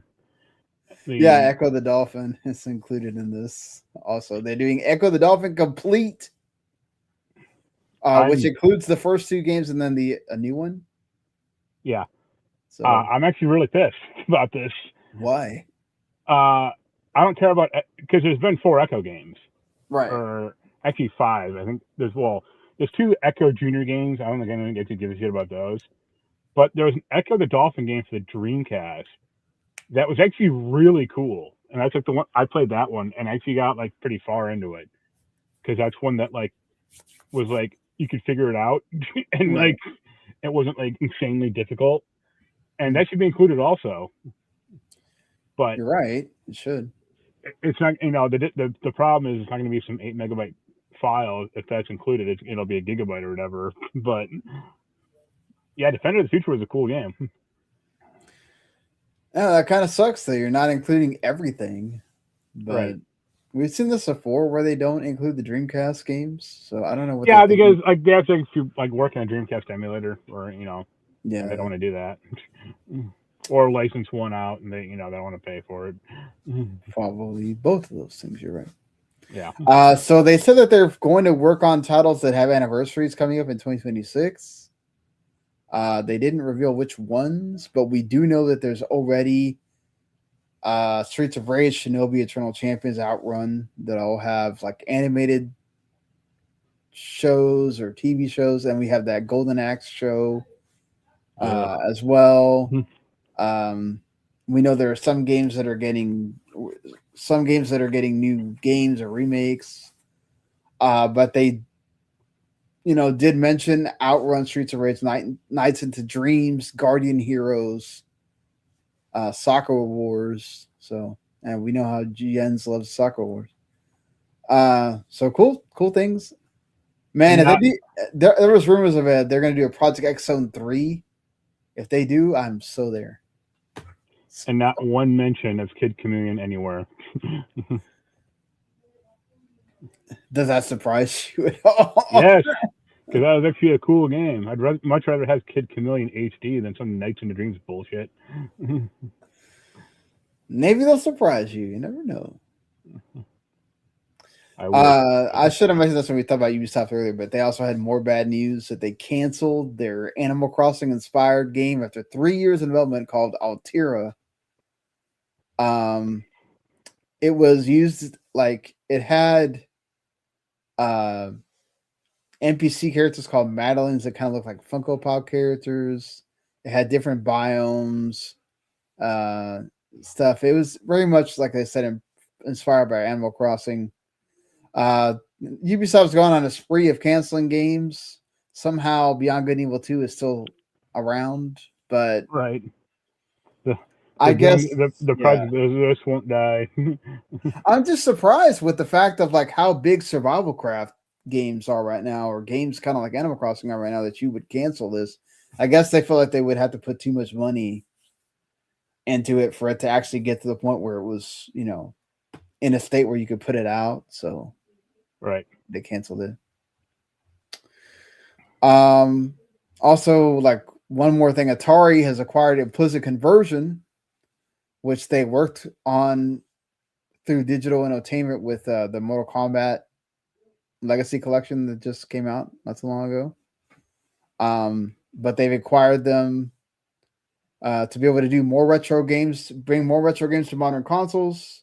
They will likely expand to work on more games for Atari. Their primary focus remains on developing the Pancake emulator for PS1, the Waffle emulator for PS2, and eventually a PS3 emulator as well. Great. You can play the 1997 version of Frogger all over again.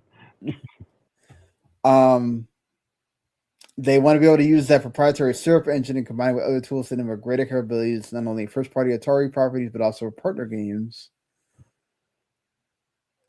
Well, that's a good pickup by Atari. Atari's been doing some like smart acquisition stuff lately.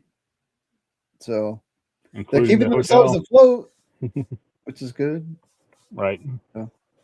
The game stuff is good, but the hotel and all that other bullshit. Yeah, like that stuff is kind of like, what? Why? But all right, anything else you want to? I pre-ordered that SNK, the Neo Geo console. Oh yeah, we forgot about that like last week. Yeah. What any game you're gonna get with it, or? I mean, it comes with Metal Slug. That's what people game that people actually care about. If I can, I'll try to pick up some King of Fighters. I think 99 came to it. I'm not quite sure. Right. Money Puzzle Exchanger is a cool game. That's a Japanese only like puzzle game.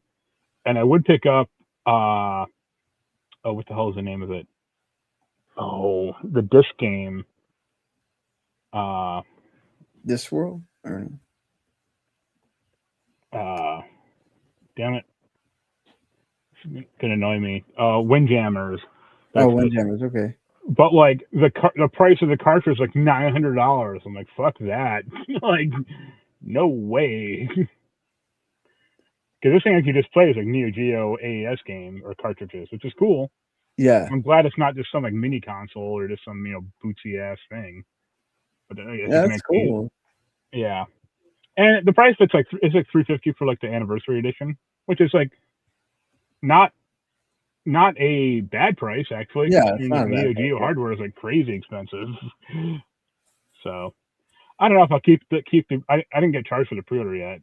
It's an Amazon, so it'll charge when it ships. But it's neat that it's happening. Yeah, I'm glad to see that exists and people I mean, I can. think now that like the NES, or I'm not the NES, sorry, the N64, the analog 3D thing came out. I think the console people most want is either the PlayStation 1 or the Dreamcast. And Dreamcast would be awesome. I'd have to think yeah, about it if they really did. not some like mini Dreamcast or here's Yeah, please not game. that. Yeah, but like an actual like have like a more modern form factor on, but just here's a Dreamcast FPGA. Be like, here you go. If you want to load the games onto this, and go ahead. Go for it. Yeah. But all right, let's end the show as we normally do with the games that are coming out this week. Aphelion comes to Xbox and PC, and also gonna be on Game Pass. You got the Diablo 4 Lord of Hatred. Yep. Coming out on PC, Xbox, and PlayStation 5, which Marc's. I'll be playing right after I get done with this. Exactly. You got the Far Far West that's also out on PC. That's a new game from the Annapurna folks. Elementalis, which is like a Zelda-like on PS5 and PC. Indie games coming out. Also, Last Gas Station, a pixel like plays a raccoon that is literally working at the last gas station on Earth and all the stuff you have to do there, like a last gas station sim kind of a little bit there. Industria 2 comes out on the 30th or 29th, sorry. Been kind of waiting on that game. I liked Industria 1, so hopefully this one's good. MotoGP 26 also comes out on everything. Echoes of More comes to the PC. Spell Brigade gets the 1.0 version and PC and PS5, which looks kind of cool. Demon Lord Just a Block, which they've shown on several showcases, comes to PC. And then Saros on the 30th, which again I might pick up. So we'll see if I have thoughts on that for next week. Incombini also comes out. That's coming to Game Pass, but it also comes on Switch and PS5 and PC and Switch 2. That's that game I thought about last week that I played the demo where you're running a convenience store and you also kind of get right, the Japanese Asian. Yeah, exactly. You get the Bus Bound game, which is a Saber Interactive doing a bus driving simulator.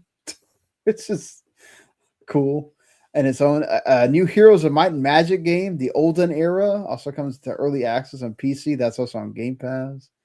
Monster Crown Sin Eater, which is another one of the Pokemon likes, is also coming out, which it looks really good.